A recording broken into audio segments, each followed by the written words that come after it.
जय श्री कृष्णा। स्वागत है आपका सारथी त्रिशला के साथ। कैसे हैं आप लोग? कैसे हैं घर में सब? जरूर बताइएगा। हमारे जीवन में कई बार ऐसी समस्याएं होती हैं जिनका कोई समाधान नहीं होता।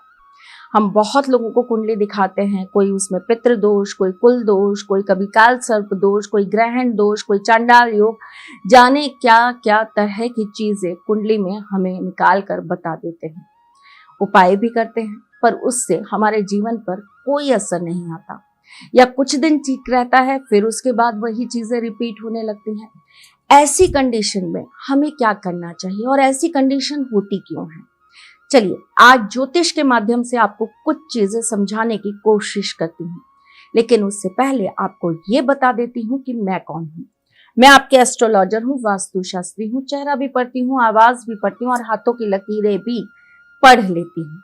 चूंकि आपकी सारथी हूं, इसलिए आपको जीवन का सार देने चली आती हूं। जब बात हो रही है आपके जीवन की और आपके जीवन से जुड़ी हुई चीजों की, तो हम भी बात करेंगे आज आपसे आपके जीवन की समस्याओं की। हमें ये घर मिला, ये परिवार मिला, परिवार के लोग मिले, परिवार के सदस्य मिले, परंतु क्या आपने कभी सोचा है कि आपके जीवन की कुंडली में भी शायद कुछ चीजें ऐसी हैं जो आपके पिछले जन्म से जुड़ी हैं? चलिए, जुड़ी हैं। हम अज्ञानी हैं। मैं भी एक बार को भूल जाती हूँ कि मैं एक एस्ट्रोलॉजर हूँ। मुझे पिछला जन्म पढ़ना आता है, मुझे पास्ट लाइफ थेरेपी करना आता है, मैं भी भूल जाती हूँ। एक ब्लैंक इंसान की तरह मैं आज आपको बोलती हूँ कि ठीक है, जुड़ा है, अब इसका समाधान क्या? कौन है जो हमारे पिछले जन्मों को या पिछले जन्म के कर्मों को हमारे जीवन से मुक्त कर देगा? तो ये कार्य सिर्फ एक ही ईश कर सकते हैं, उनकी ही भक्ति कर सकती है, और वो है भोलेनाथ। शिव जी की भक्ति आपको पितृ दोष, काल सर्प दोष, चांडाल दोष, आपके जीवन में चल रहे ग्रहण दोष और बहुत सारे ऐसे छोटे मोटे दोष जिनको बारे में ना आपको पता है, ना जिनको आप जानते हैं, इन सब से आपके जीवन को मुक्त कराने का कार्य भोलेनाथ बहुत आसानी से कर सकते हैं। तो आज आपको एक सरल उपाय बताती हूँ जिससे आपके जीवन की ये सारी की सारी समस्याओं का अंत हो जाएगा और भोलेनाथ से आपको आशीर्वाद स्वरूप आपके जीवन की सही राह मिलेगी।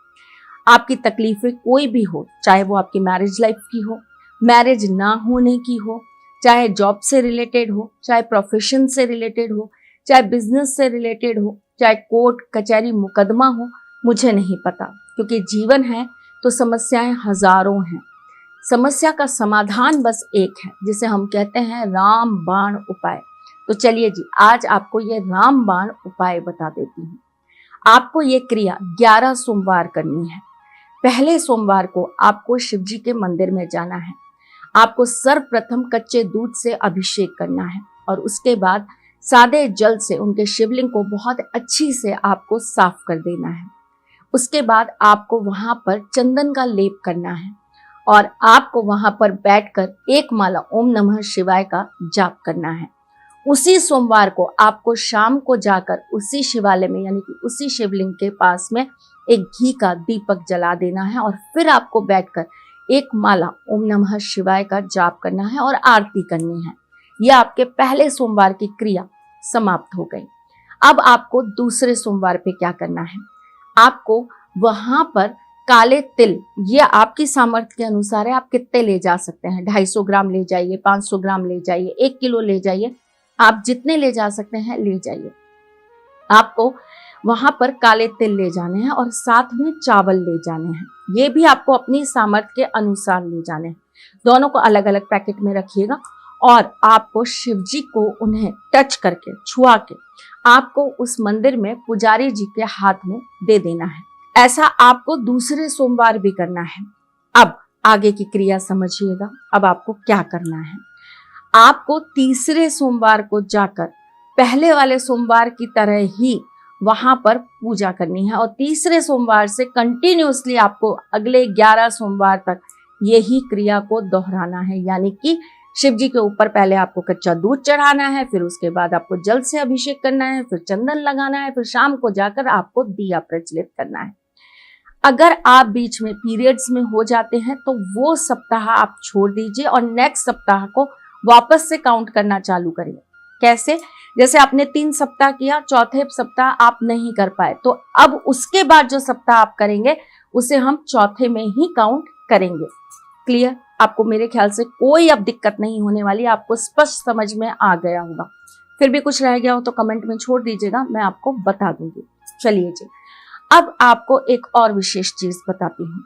जब आपके ये 11 सोमवार पूरे हो जाए तब आप कुछ सफेद वस्तु जैसे कि चावल हो गए, जैसे कि दूध हो गया, जैसे कि चीनी हो गई, अपनी श्रद्धा अनुसार ले जाकर उसी मंदिर के पुजारी को आप अपने हाथ से भेंट कर दीजिएगा और साथ में थोड़ी सी दक्षिणा दे दीजिएगा। करके देखिए, कितना भी बड़ा आपके जीवन में दोष क्यों ना लगा हो, आपके पिछले जन्म का कोई बड़ा कर्म क्यों ना जुड़ा हो, जरूर कटेगा और भोलेनाथ के आशीर्वाद से आपके बिगड़े काम बनने लगेंगे। वो अपने भक्तों पर असीम कृपा रखते हैं, वो बहुत भोले हैं, एक लोटे जल से प्रसन्न हो जाते हैं। और अगर आप इस श्रद्धा भाव के साथ 11 हफ्ते भोलेनाथ की सेवा करेंगे तो आपको उसका फल जरूर प्राप्त होगा।